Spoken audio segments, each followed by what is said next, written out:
اعوذ باللہ من الشیطان الرجیم بسم اللہ الرحمن الرحیم فمن يعمل من الصالحات وهو مؤمن فلا كفران لسعيه وإنا له كاتبون وحرام على قرية أهلكناها أنهم لا يرجعون حتى إذا فتحت يأجوج ومأجوج وهم من كل حدب ينسلون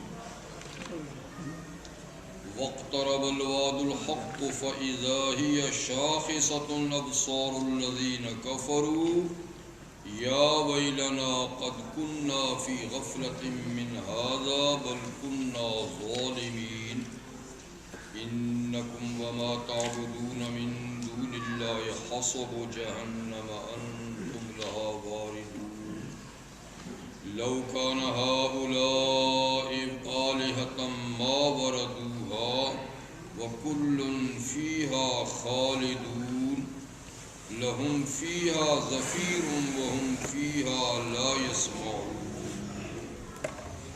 صدق الله العظيم. سورۃ الانبیاء کی آیا نمبر 94 سے 100 تک آیات آپ کے سامنے تلاوت. سورۃ الانبیاء جو انبیاء کرام کے نام سے موسوم ہے اور ان آیات مبارکہ تک چند ایک انبیاء کرام کے اسماء گرامی اور ان کا طرز تبلیغ اور تبلیغ حق پر ان کو ملنے والے مصائب اور مشکلات، اس پر ان کا صبر ثبات اور ان کی دعا اور تضرع اور عبادت اللہ تعالیٰ نے ذکر فرمائی،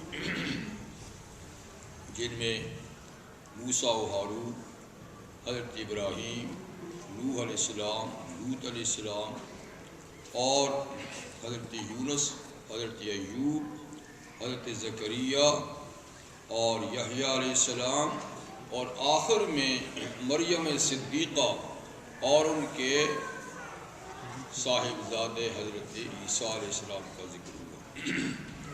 آخر میں اللہ تعالیٰ نے ارشاد فرمایا کہ ان هذه امتکم امۃ واحدہ، یہ جتنے انبیاء کرام جن کا تذکرہ ہوا یا نہیں ہوا، ان سب کا دین ایک ہی تھا.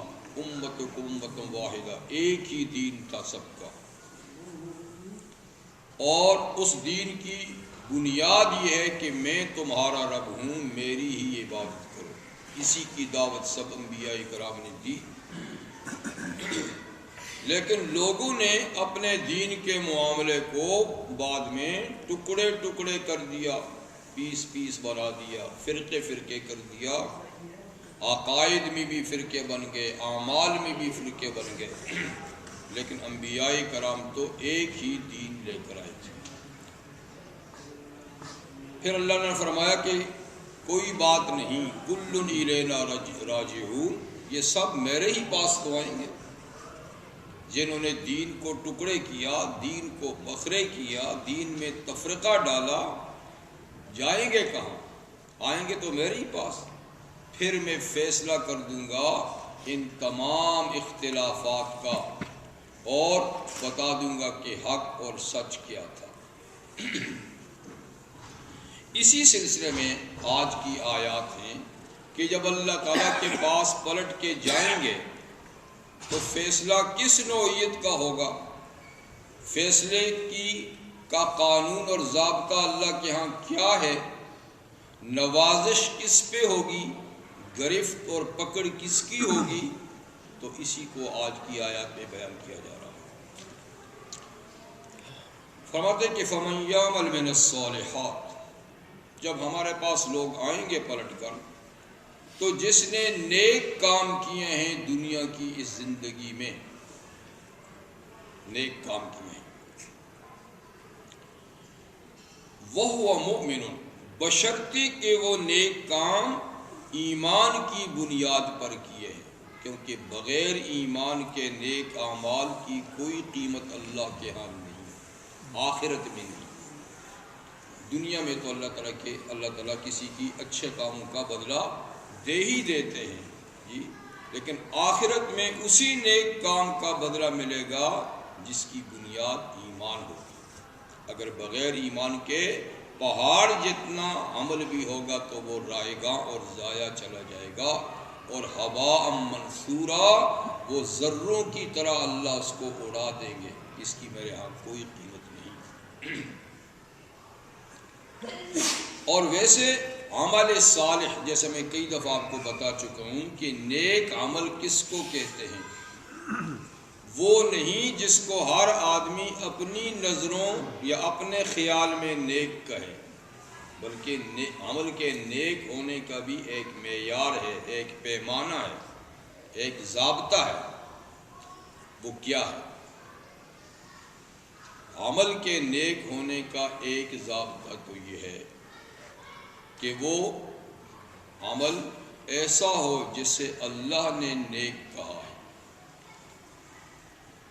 اور جو نبی کریم صلی اللہ علیہ وسلم سے قولاً یا فعلاً یا عملاً ثابت ہو، یعنی آپ نے اس کام کے کرنے کا کہا ہو، یا خود کر کے دکھایا ہو، یا کسی نے آپ کے سامنے کیا تو آپ نے اس کو رد نہیں کیا، تو یہ عمل نیک ہے۔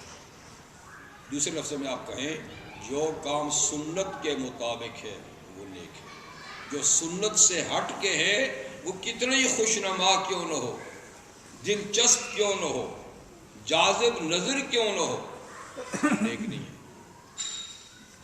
ایک عمل کے نیک ہونے کی دوسری شرط یہ ہے کہ وہ اس کی بنیاد ایمان پر ہو، کہ وہ آدمی مومن بھی ہو، اللہ اور رسول کو اور قیامت کو اور دیگر جو ایمان کے ارکان ہیں ان سب پر اس کا ایمان ہو۔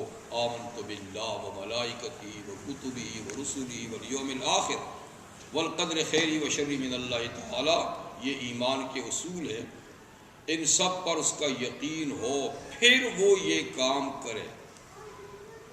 دو باتیں ہوں گی، ایمان کی بنیاد پر ہو، سنت کے مطابق ہو، تیسری شرط عمل کے نیک ہونے کے لیے کیا ہے کہ وہ صرف اللہ کی رضا کے لیے ہو، کسی کو دکھانے کے لیے نہ ہو، کوئی دنیاوی مفاد کے لیے نہ ہو، اللہ کی رضا اور خوشنودی کے لیے۔ تو جس کام میں یہ تین چیزیں پائی ہیں اس کو عمل صالح کہتے ہیں، اور وہ آخرت میں ثواب کا باعث بنے، اس پہ اللہ تعالیٰ اجر و ثواب دے۔ تو جس نے نیک کام کیے وہ مؤمن، اس شرط کے ساتھ کہ وہ ایماندار بھی ہے، مومن بھی ہے، پھر کیا ہوگا جب آخرت میں اللہ تعالیٰ کے پاس آئے گا تو فلا کفران لسعی، اس کی اس محنت اور کوشش کی ناقدری نہیں ہوگی بلکہ قدردانی ہوگی، اس کا عمل اللہ قبول کریں گے، ضائع نہیں کریں گے، اس پہ اجر دیں گے، ثواب دیں گے، جنت دیں گے، اس کا عمل، اس کے عمل کی ناشکری اور ناقدری نہیں ہوگی۔ وَإِنَّا لَهُ، یہ تو ضابطہ ہو گیا نا آخرت میں عمل کی قبولیت کا۔ وَإِنَّا لَهُ كَاتِبُونَ، اور یقیناً ہم اس آدمی کے عمل کو لکھنے والے بھی ہیں۔ جتنے نیک اعمال کیے جاتے ہیں، بلکہ اعمال کے لیے تو ضابطہ یہ ہے کہ برے کیے جائیں یا نیک کیے جائیں، سب لکھے جاتے ہیں، تحریر میں آتے ہیں۔ اس لیے بھی کسی کو شک کہ پتہ نہیں میرا عمل کہاں گیا، وہ لکھا ہوا ہے۔ ما کیسے لکھا؟ ما یلفظ من قول الا لدیہ رقیب عتید، آدمی منہ سے کوئی لفظ نہیں نکالتا مگر اس کے سامنے لکھنے والے فوراً تیار بیٹھے ہیں، فوراً اس کو نوٹ کر لیا جاتا ہے۔ اس پر مزید یہ کہ اللہ تعالیٰ بھی ہر بندے کے ہر عمل سے باخبر ہے، اور اس پر مزید یہ کہ ہر اعمال جو بندے سے سرزد ہوتے ہیں وہ لوح محفوظ میں لکھے ہوئے بھی ہیں پہلے سے، کہ یہ بندہ پیدا ہوگا، اس کی اتنی زندگی ہوگی اور زندگی میں یہ کام انجام دے گا، تو لوح محفوظ میں بھی لکھے ہوئے ہیں، اللہ کے علم میں بھی ہیں، اور لکھنے والے فرشتے بھی اعمال کو تحریر میں لا رہے ہیں۔ اس پر مزید یہ کہ زمین بھی سارے اعمال ریکارڈ کر رہی ہے، زمین بھی جہاں جہاں جو نیکی بدی ہو اس پہ ہوتی ہے تو یہ بھی ریکارڈ کر رہی ہے۔ اور مزید یہ کہ خود ہماری جسم اور باڈی جو ہے یہ بھی ہمارے سارے اعمال کو ریکارڈ کر رہی ہے۔ الیوم نختم علی افواہہم وتکلمنا ایدیہم وتشہد ارجلہم بما کانوا یکسبون، زبان پہ مہر سکوت لگا دیں گے، ہاتھوں سے شہادت دیں گے، پاؤں سے لیں گے، کھال بولے گی، جسم کے سارے اعضاء بولیں گے۔ اور یہ تو اب جدید سائنس سے بھی یہ بات ثابت ہو رہی ہے، ہوتی نہ ہوتی، ہمارا تو قرآن اور سنت پہ ہی ایمان ہے، جب اللہ نے کہہ دی تو بات ہوگی، لیکن اب سائنس نے بھی ثابت کر دیا ہے کہ آدمی کی یہ جو کھال ہے اس میں جو بولتا ہے ریکارڈ ہوتا جاتا ہے، صرف ابھی اس کو سننے کے لیے آلہ ہمارے پاس نہیں، ہو سکتا ہے کبھی بن جائے کہ جو ہم کہتے ہیں وہ ہم اپنے جسم سے سن سکیں، ابھی سننے کے لیے آلہ تیار نہیں ہوا، لیکن اتنی بات ہے کہ وہ سب جذب ہو رہا ہے، ریکارڈ ہو رہا ہے۔ تو اس لیے کوئی عمل ضائع ہونے کے چانس نہیں، لوح محفوظ میں بھی ہیں، علم الہی میں بھی ہیں، جسم کے اعضاء میں بھی ریکارڈ ہو رہے ہیں، زمین میں بھی ریکارڈ ہو رہے ہیں، اور فرشتے بھی لکھ رہے ہیں، کرامن کاتبین یعلمون ما تفعلون وَإِنَّا لَهُ كَاتِبُونَ۔ ایک بات تو یہ ہوئی، دوسری فرماتے ہیں وَحَرَامٌ عَلَىٰ قَرْيَةٍ أَهْلَكْنَاهَا أَنَّهُمْ لَا يَرْجِعُونَ، اور حرام ہے یعنی ممنوع ہے اس بستی پر جس بستی کو ہم نے ہلاک کر دیا، بستی سے مراد بستی والے ہیں، شہر والے ہیں، یعنی جن شہر والوں کو ان کے اعمال کی پاداش میں ہم نے ہلاک کر دیا، ان پہ اب حرام ہے کیا؟ انہم لا یرجعون، کہ ہلاکت کے بعد وہ دوبارہ واپس نہیں آ سکتے، بس یہ زندگی ہی چانس تھی، انہوں نے کھو دیا، ضائع کر دیا، اب دوبارہ زندگی نہیں ملے گی۔ کوئی یہ نہیں سمجھتا کہ دنیا میں سزا پانے کے بعد پھر دنیا میں آ جائے گا اور اب نیک کام کرے گا، ایمان لائے گا، نہیں، یہ قانون نہیں ہے۔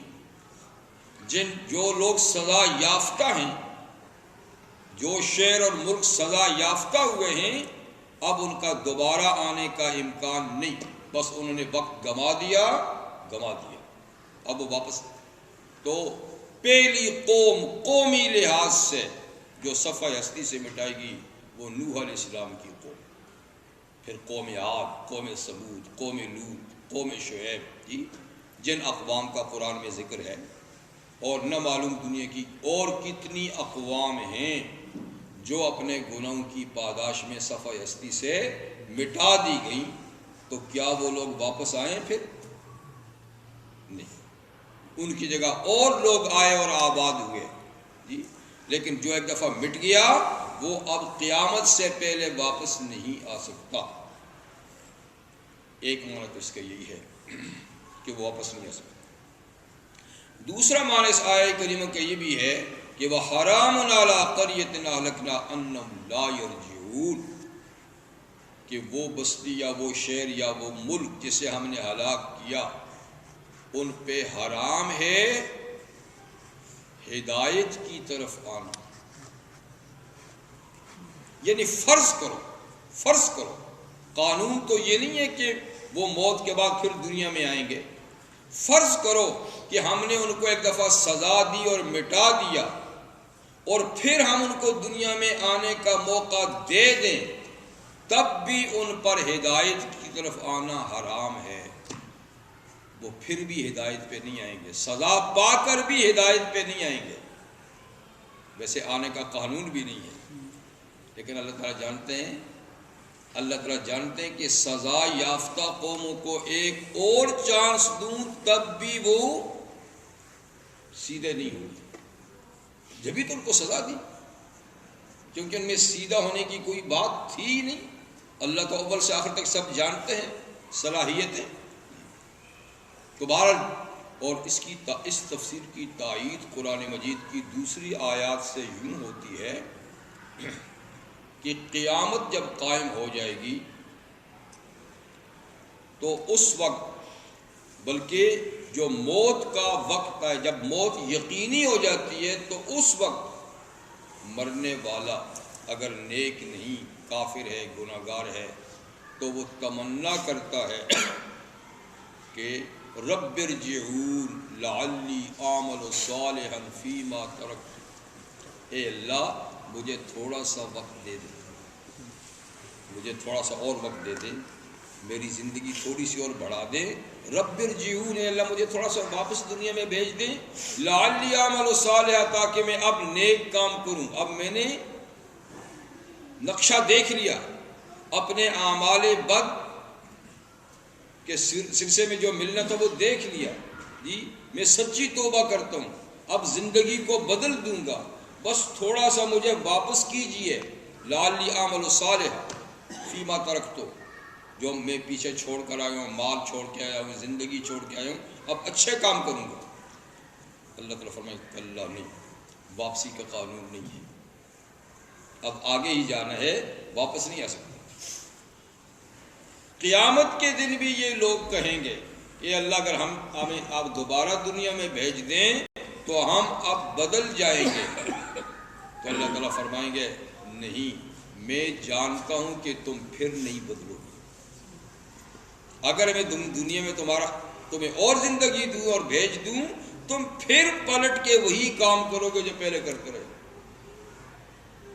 دوبارہ آنے کا کوئی قانون نہیں ہے، اور وہ اسی لیے نہیں رکھا گیا کہ جو لوگ ہلاک ہوئے ہیں ان میں ہدایت قبول کرنے کی صلاحیت ہی نہیں ہے اللہ کے علم میں کہ وہ ٹھیک ہو جائے گا۔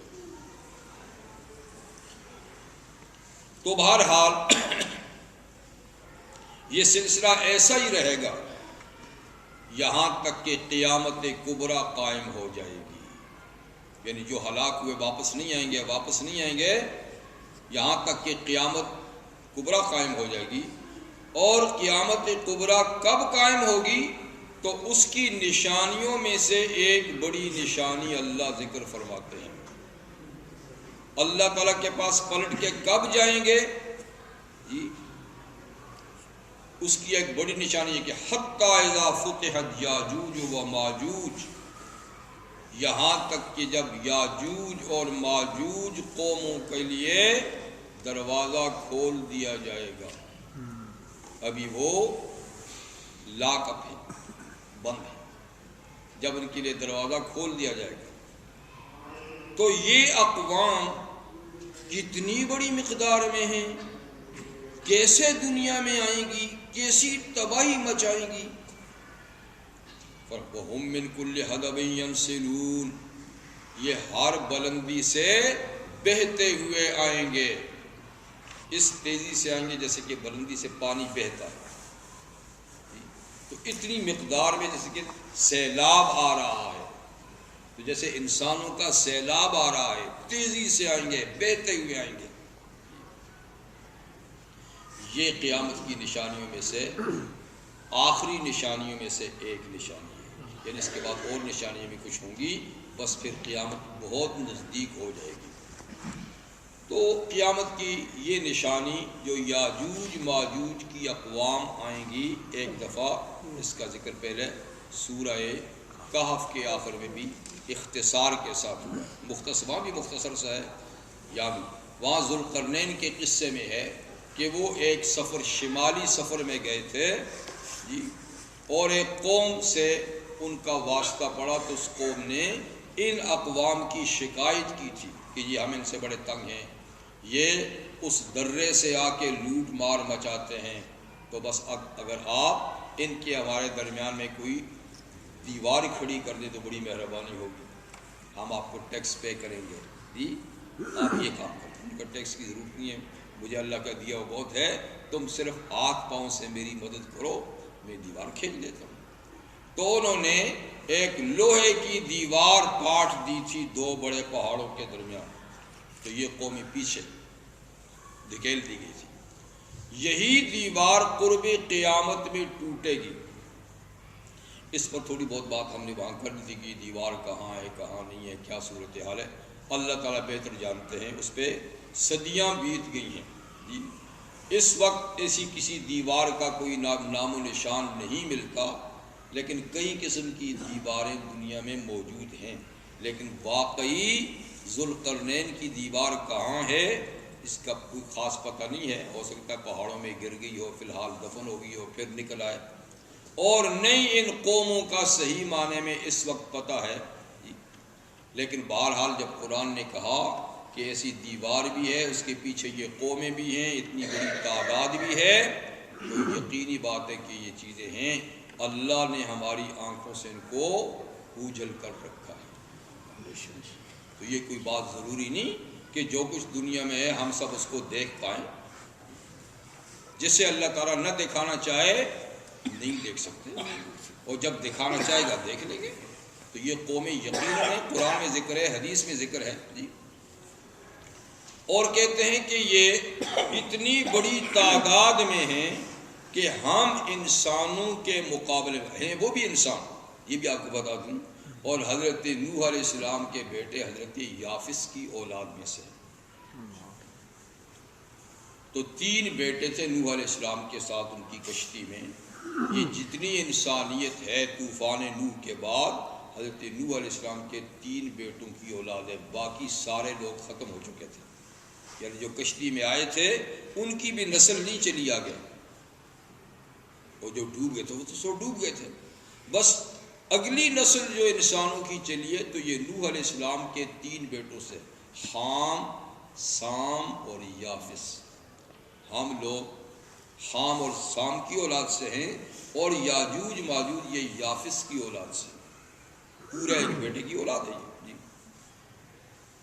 لیکن ان کی اکثریت کافر اور مشرک اور فسادی قسم کے لوگ ہیں، اور تعداد میں یہ ہم لوگوں سے کئی گنا زیادہ ہیں، ہماری اور ان کی نسبت 999 اور 1 ہے، یعنی 1000 میں 1 جیسے ہمیں اور 999 یہ ہیں۔ خیر سے جب آئے تو پتہ چلے گا، ابھی تو چھپے ہوئے ہیں کہیں کہیں بھی ہیں، لیکن 999 وہ ہیں، 1 ہمیں، اتنی بڑی تعداد۔ اور یہ بھی روایات میں آتا ہے، تاریخی روایت میں بھی ہے کہ ان کی عمریں بھی بڑی لمبی لمبی ہوتی ہیں۔ کہتے ہیں ایک صاحب کا انتقال اس وقت ہوتا ہے جب وہ اپنی 1000 اولاد کو دیکھ لیتا ہے، 1000 کی تعداد میں جب اس کی اولاد ہو تب بیچارہ دنیا سے جاتا ہے۔ اور کہتے ہیں شر پسند بھی اتنے ہیں کہ اپنے مردوں کو بھی کھا جاتے ہیں۔ بہرحال یہ قومیں ہیں، اور اپنے وقت موعود پہ یہ نکلیں گی۔ اور وقت موعود کیا ہے؟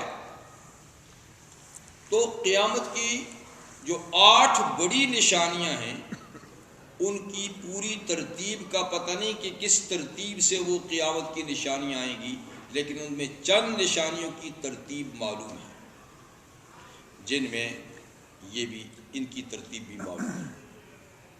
وہ یہ کہ ان کے نکلنے سے پہلے 2-3 اور بڑی نشانیاں نکل چکی ہوں گی، جن میں حضرت مہدی مسلمانوں کے ایک عظیم الشان لیڈر پیدا ہو چکے ہوں گے، اور وہ لیڈ کر رہے ہوں گے اس زمانے میں۔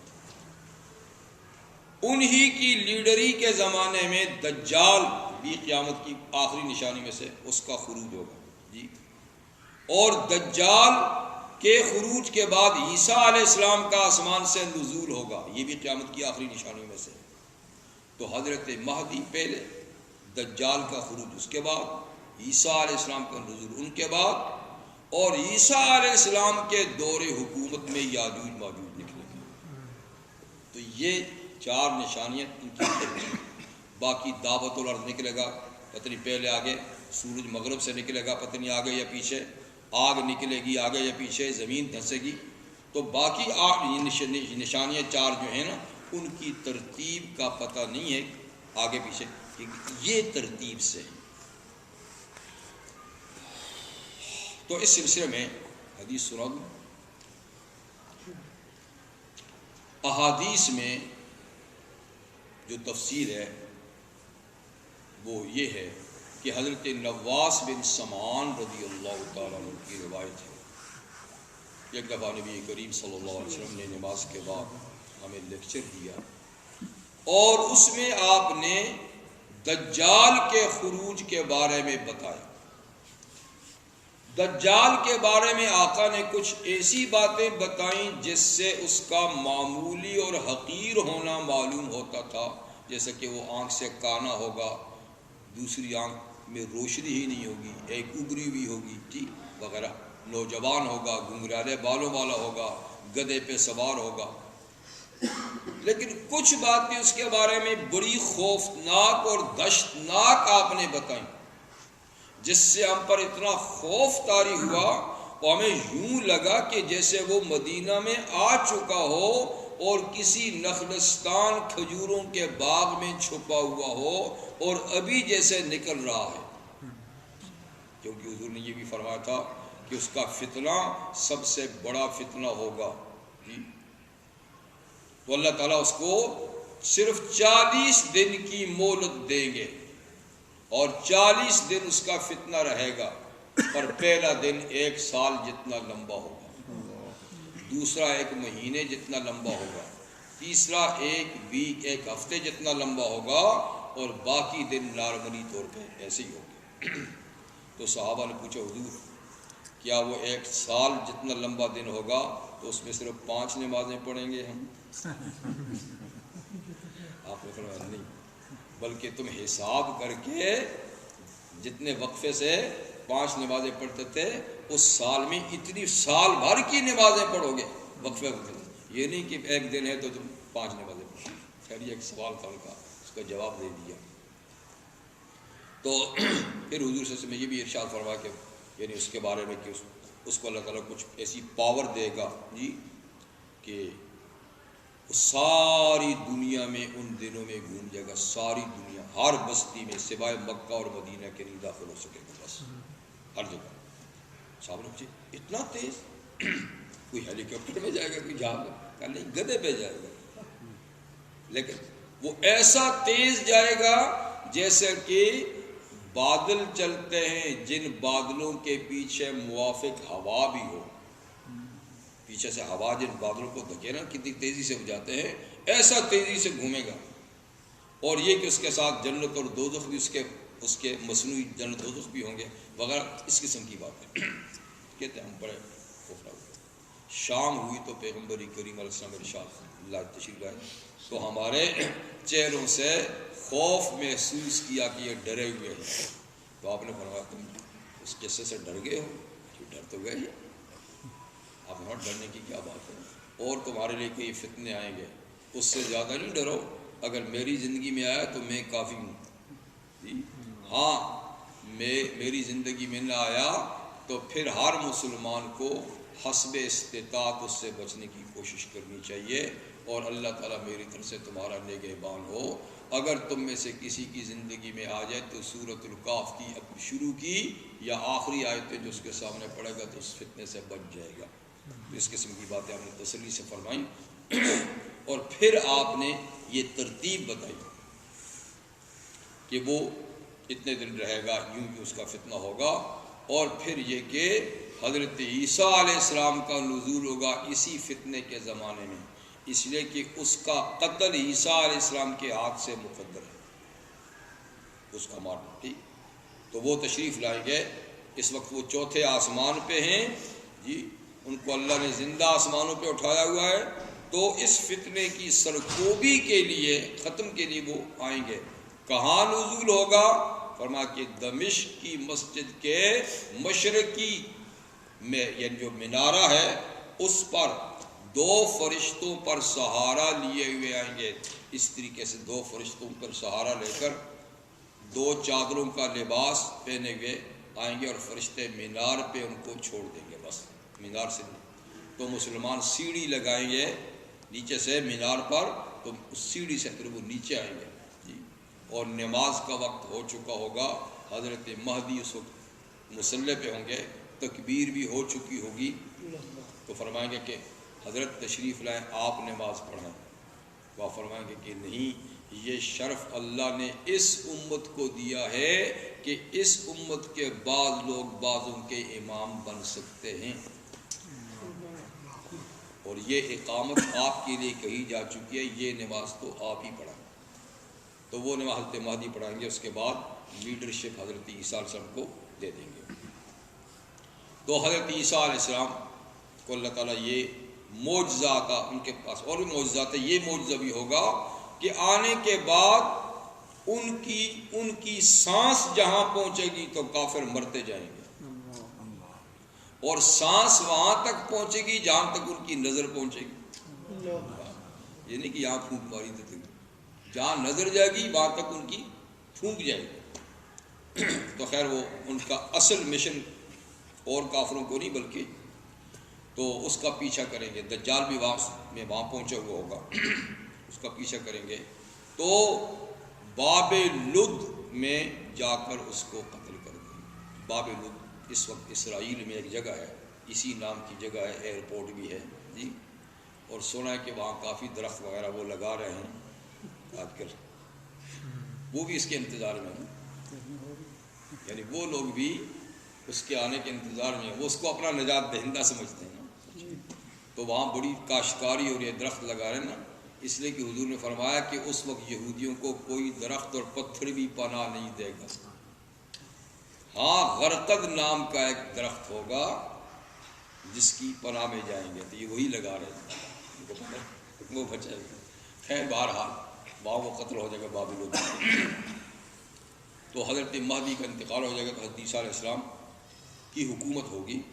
اور حضرت عیسیٰ علیہ السلام کی جب حکومت ہوگی جی, تو بڑا امن و امان ہوگا, اور بالکل کفر ختم ہو جائے گا. یہودی سارے ختم ہو جائیں گے, عیسائی سارے مسلمان ہو جائیں گے. مسلمان تو پہلے سے ہوں گے, تو ملت واحدہ, ایک ہی دین ہوگا جی. تو جب ایک ہی دین ہوگا, اللہ ہی اللہ ہوگا, تو کتنی خیر و برکات ہوں گی.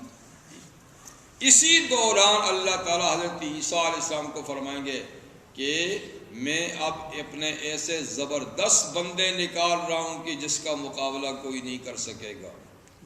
تو اس لیے عیسیٰ آپ اپنے لوگوں کو لے کر کوئی دور پہ چلے جائیں, باقی لوگ بھی پہاڑوں پر ادھر ادھر اپنا بچاؤ کریں, زمین خالی کر دو ان کی, یاجوج ماجوج ان کو بھیج رہا. تو یہ حضرات ادھر ادھر چلے جائیں گے کوئی دور پر کوئی پہاڑوں میں. تو بس اچانک وہ وہ دیوار ٹوٹے گی, اور پیچھے سے یہ لوگ اتنی بڑی مقدار میں آئیں گے کہ زمین کو بھر دیں گے, کوئی چیز خالی نہیں رہے گی. اس وقت جو بحیرہ طبریہ شام میں ایک دریا بہہ رہا ہے, بہت بڑا سمندر بہہ رہا ہے, بہت بڑا بحیرہ طبریہ. حدیث میں کہ جب ان کا پہلا حصہ اس دریا پہ پہنچے گا تو پی کر خشک کر دیں گے اس کو.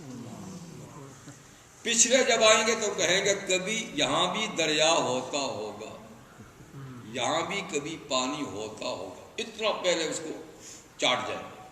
خیر پوری زمین پہ پھینک کر ادھم مچائیں گے.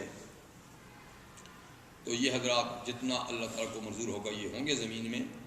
تو یہ مسلمان پریشان ہو جائیں گے, کھانے پینے کا سامان تھوڑا سا لے کر گئے ہوں گے, ختم ہو چکے گا.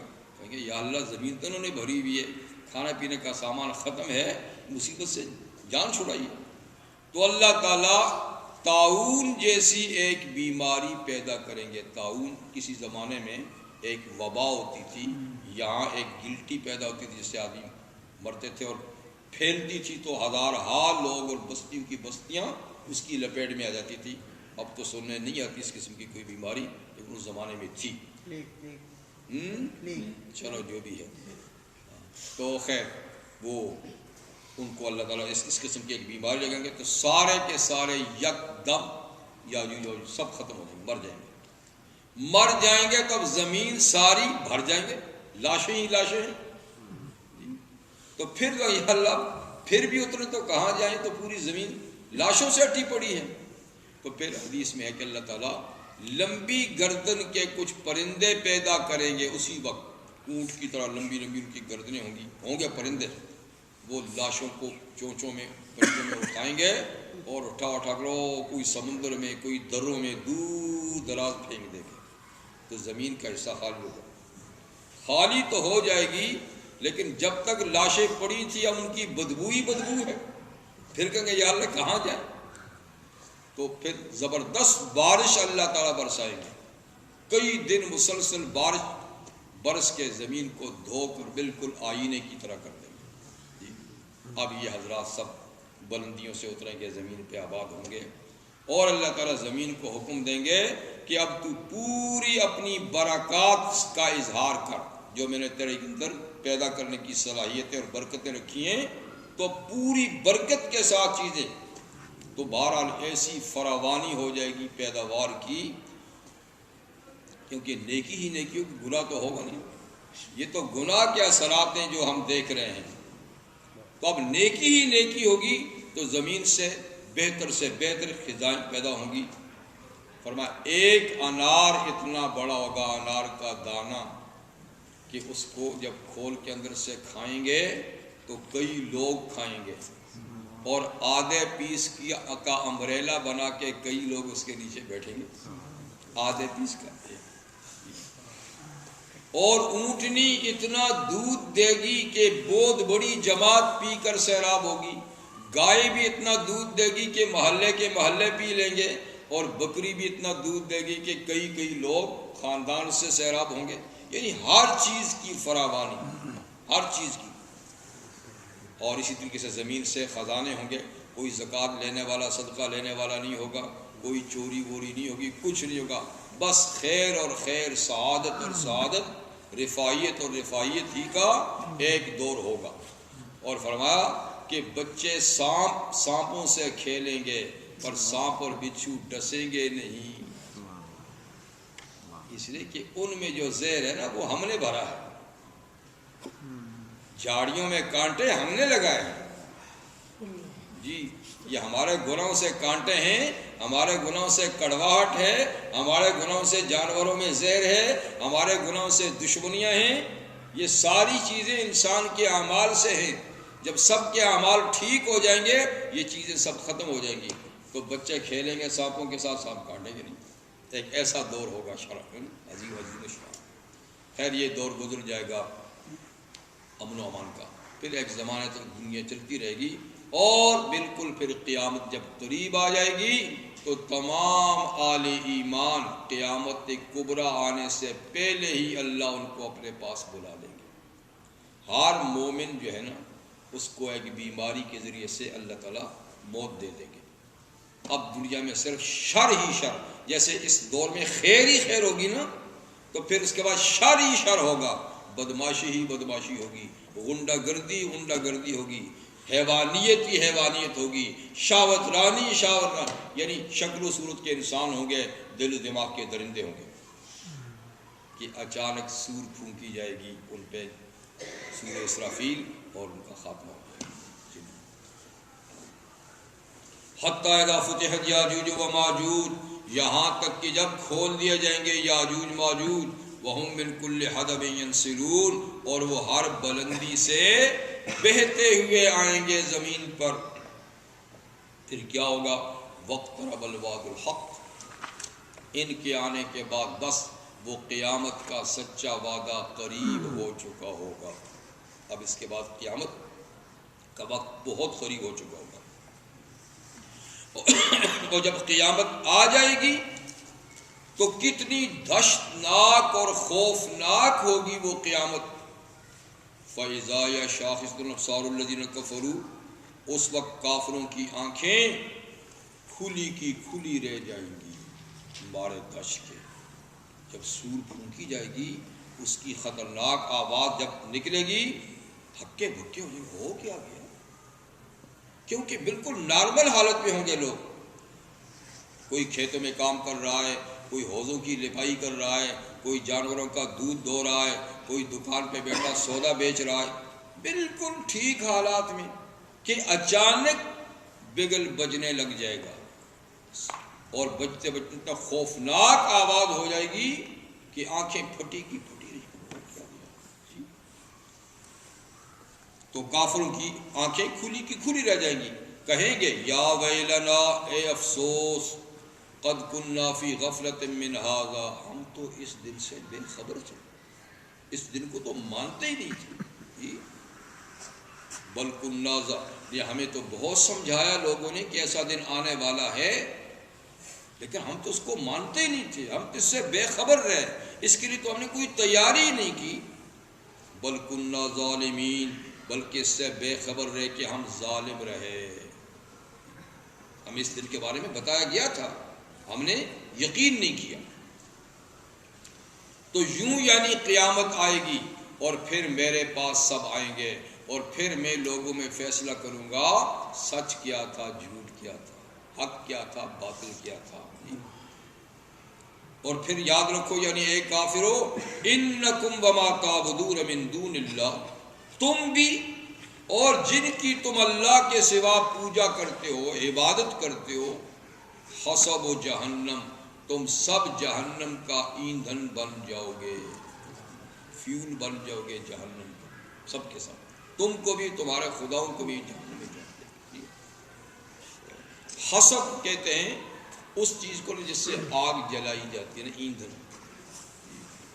اور ایک لفظ ہے حطب، دعا کے ساتھ، جیسے کہ تبت یدا ابی لہب وتب ما اغنی عنہ مالہ وما کسب سیصلی نارا ذات لہب وامرأتہ حمالۃ الحطب۔ حطب کہتے ہیں جلانے کی لکڑیاں، اور حسب کہتے ہیں جو چیز بھی جلائی جائے اس کو، تو اس کا مطلب وہی ہے ایندھن، جی دونوں ایک ہی معنی میں استعمال ہوتے ہیں۔